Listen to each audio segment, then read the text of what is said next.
anga ewa minisita Balamu anyambe nzirizibwe amaka g'abaana bange. Abaana bange bafiira empewo ebweru, enkuba etonya almost buli lunaku, naye abaana bange bali ku street. Nenkubira minisita Nabakooba omukyala munnange aveeyo anyambeko. Kati this time nina okujja nga nzize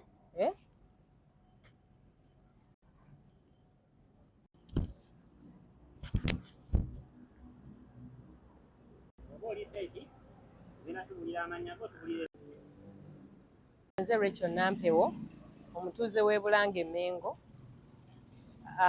Nga bwe mwalaba luli naddayo mu maka g'abaana bange e Bulange nennyingira bulungi nnyo, naye ekiro ekyo omwami oyo Kaliisa yaleeta bakifeesi ne bayonoonayonoona ebintu byange ne babifuluma ennyumba, era ne baddamu ne bayingira ennyumba ne bakifeesi be ne baddamu ne bapozesinga ennyumba yange, wadde kkooti yabagamba nti bafulume nga 4 Novemba 2024.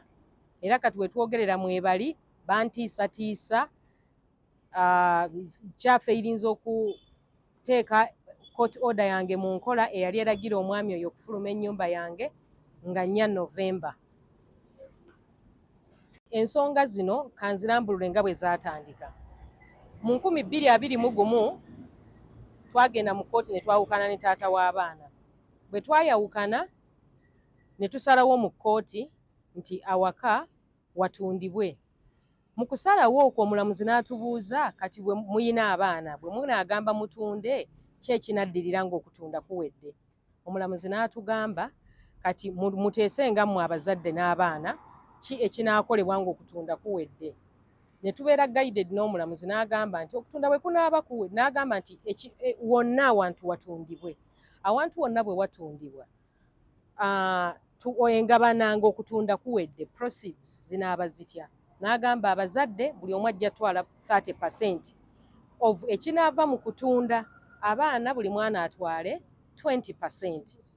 Naye kkooti yampa okutwala abaana kuba abaana batonze maama waabwe, kkooti nempa abaana bali 2, kkooti nempa ntwale abaana era ne shares zaabwe nga nze nina ozitwala. Kati nensooka mbeerawo ne tunoonya omuguzi n'abula. Kati embeera bwe yatabuka ennyo ne neetegulamukko n'abaana.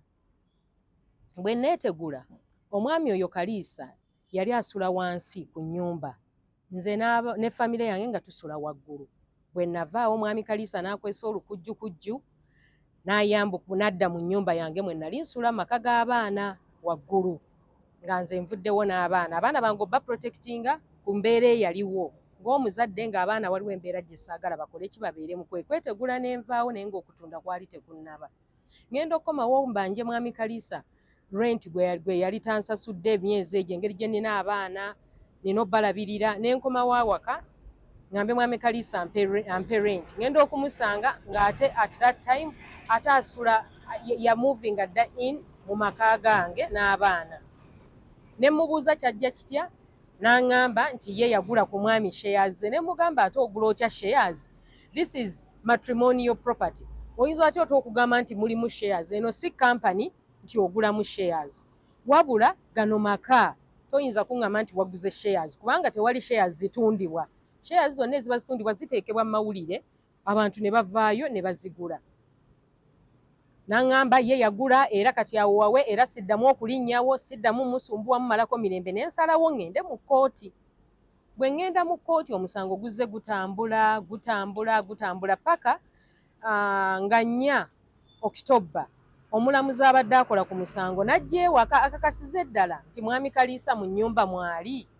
Kituufu bwe yajja yasanga mwami Kaliisa mwali mu nnyumba ne famire ye. N'atugamba agenda kuwa ensalasala ye ng'omusango kuba guzze gutambula okuva 2022. Ensala ye yagamba nti mwami Kaliisa ne famire ye ensalawo yaliwo nga 4 Novemba.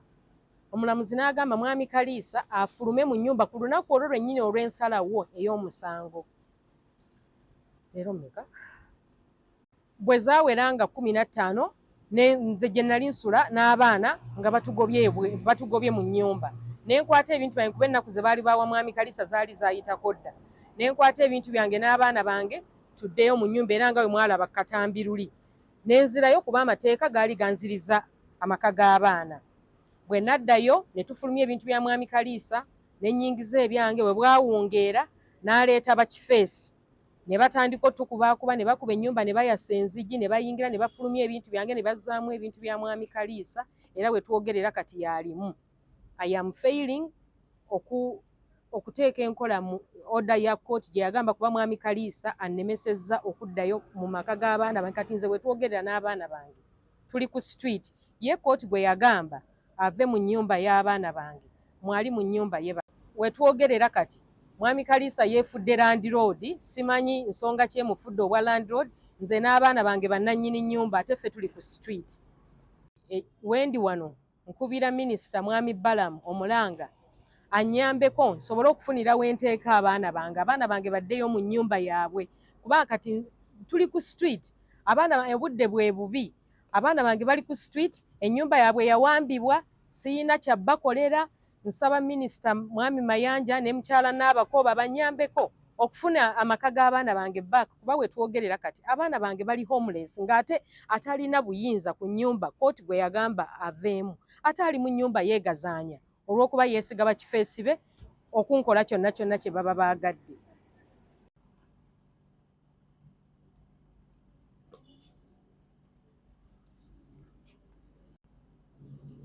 Baabikasuka mu compound, ebimu ne babimenyaamenya ne babireka awo, bwe baamala ne badduka ne bagenda.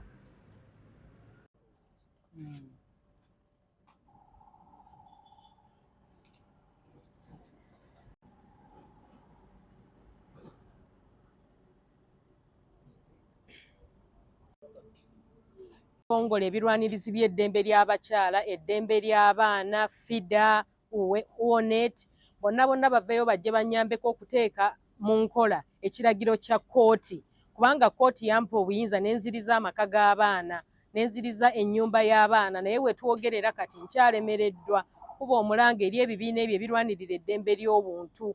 FIDA muveeyo, mbadde mbasaba muveeyo mujje munnyambeko nsobole okuzza abaana bange mu maka kuba right now kati bali homeless. Kuba kkooti yanziriza amaka. Mu kusalawo kwa kkooti yagamba nti mwami Kaliisa afulume ennyumba ku olwo olunaku lwennyini ensalawo lwe yaliwo, n'egamba asasule kkooti fayini $3,000,000, n'egamba asibwe emyezi 6 mu kkomera, naye era akyalemeddemu, ataayaaya butaayaaya, yeeyagala bweyagazi, ali mu nnyumba y'abaana bange yebase.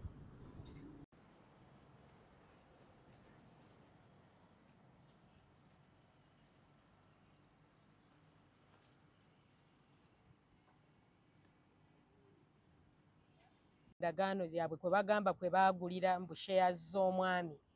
Waliwo indemnity namba 7 baagamba nti Nampewo Rachel nze bwe nvangayo ne mba challenginga successfully mu transaction yaabwe, ekitegeeza baali bakimanyiiko nti transaction gye bakola si ntuufu, nti bwe nvangayo ne challenginga transaction yaabwe ne succeedinga bajja kuddayo eweeyo gwe baclaiminga gwe baawa ssente zaabwe azibaddize.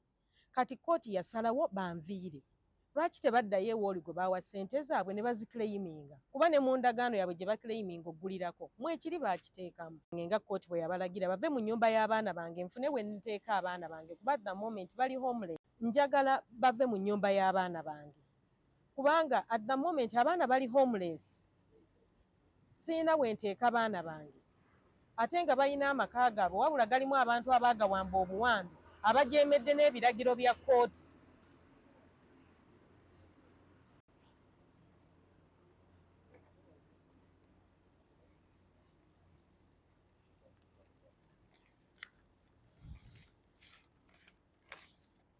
Kati waliwo ekiwandiiko kye baaleeta nga kyasayiningibwa mbu assistant registrar mbu nga basaba stay of execution. Stay of execution kitegeeza nti nga bayimiriza okubajja mu nnyumba baabawambu paka nga 19 November nga tewali activity yonna egenda mu maaso. So mbu baabuleeta ekipapula nga kisayiningibwa mbu assistant registrar, but remember order gye nnina yasayiningibwa mulamuzi owa high court, naye bo ne baleeta ekipapula nga kisayiningiddwa mbu assistant registrar mbu nga kibawa stay of execution paka 19 omwezi guno. Kino ndi ku street n'abaana ebintu byange byakasukibwa ebweru mu maka gennyini kooti ge yanziriza, enkuba etonnya tusula bweru, bo bali mu nnyumba beegazanya era bakyayisaamu olugaayo mu kiragiro kya kkooti eyabagamba ofulumanga nnya.